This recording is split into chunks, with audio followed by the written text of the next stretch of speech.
Here's my recipe for a Parisian tart. In all the pastry shops in France, you can find this. And what makes it distinct is that beautiful firm custard in a sweet short crust pastry shell just like this. So let's get onto the custard. And I'm going to cook my custard in the iCompanion Extra Large. Why? It not only beats everything, but then it's going to cook it so it's beautiful and smooth with no lumps. So let's get straight into the custard component. In this bowl, I have some caster sugar along with some corn flour. I like to mix this into a bowl first, just so there's no lumps. And then this goes into our bowl. Into this, we're going to add some eggs. So I have a combination of 2 whole eggs to 3 egg yolks. You want those egg yolks in there to really make this quite rich. So we'll pop that in. And some vanilla bean paste. About a teaspoon is plenty. The lid can go on. We'll just lock that. I've set it at speed 6 and we're going to start that. This is just going to be the preliminary part of the custard, which is the caster sugar, eggs and the corn flour. And once it's combined, after 30 seconds, we're going to start adding the milk. So usually when you're making a traditional custard on the stovetop, the milk would be hot, but for this recipe, sort of flips all of that on its head. We're going to be doing it differently. So in with our milk, just to combine everything with our beater. Great. Okay, that's looking good. That's combined, but you'll notice that it's quite liquidy. We need to cook this now. So I'm going to pop this on speed 5 at 90 degrees. And that'll ensure we cook our eggs. And this is going to cook for 15 minutes. That's all it takes to make super glossy custard. Once that's cooked, I'm going to take it out of the bowl, place it into a glass bowl with a bit of cling film on top, and it goes into the fridge to chill completely.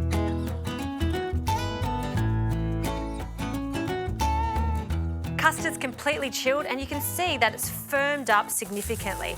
This is going to be quite hard to add to our par-cooked tart shell, so I'm going to return it to the iCompanion Extra Large with the Ultra Blade. So this is going to make it silky smooth again.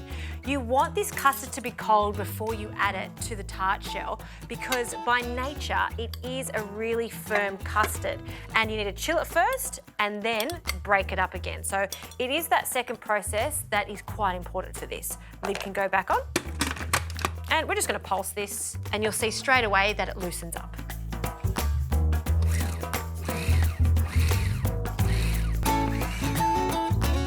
Ah, look at this. Glossy, firm, but the silk on that is just perfect. Now take out the blade. This is a very sharp blade, so we're just going to scrape that down and pop that to one side. And we're going to place this into our tart shell. Now you can make your own short crust pastry at home, or I do give you permission to buy a good quality sweet short crust pastry and then par bake it.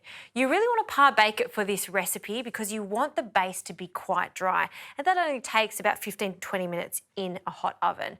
So we're going to add our custard and spread that out so it's quite thin. You want it to be really smooth on the top and you can fill it up. You can be quite generous with it so it completely fills this 20 centimetre tart shell.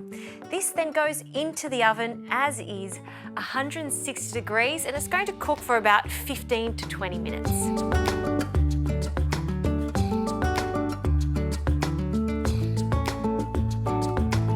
If you want to get that signature Parisian Flan look, what I suggest is after it's cooked, place the grill element in the oven on and just pop it under for another 5 minutes, just so you get that gorgeous burnt caramelized look. It really does give it that authentic flavor. Then bring it out, allow it to cool. So that's what I'm going to be doing now. And then I highly recommend placing it into the fridge and chill it overnight, or at least 4 hours. By doing that, the custard is going to settle, it's going to chill, and it's going to firm up. And when you cut through that, it's going to be perfectly set. The taste of Paris in that Parisian flan. Oh, love it.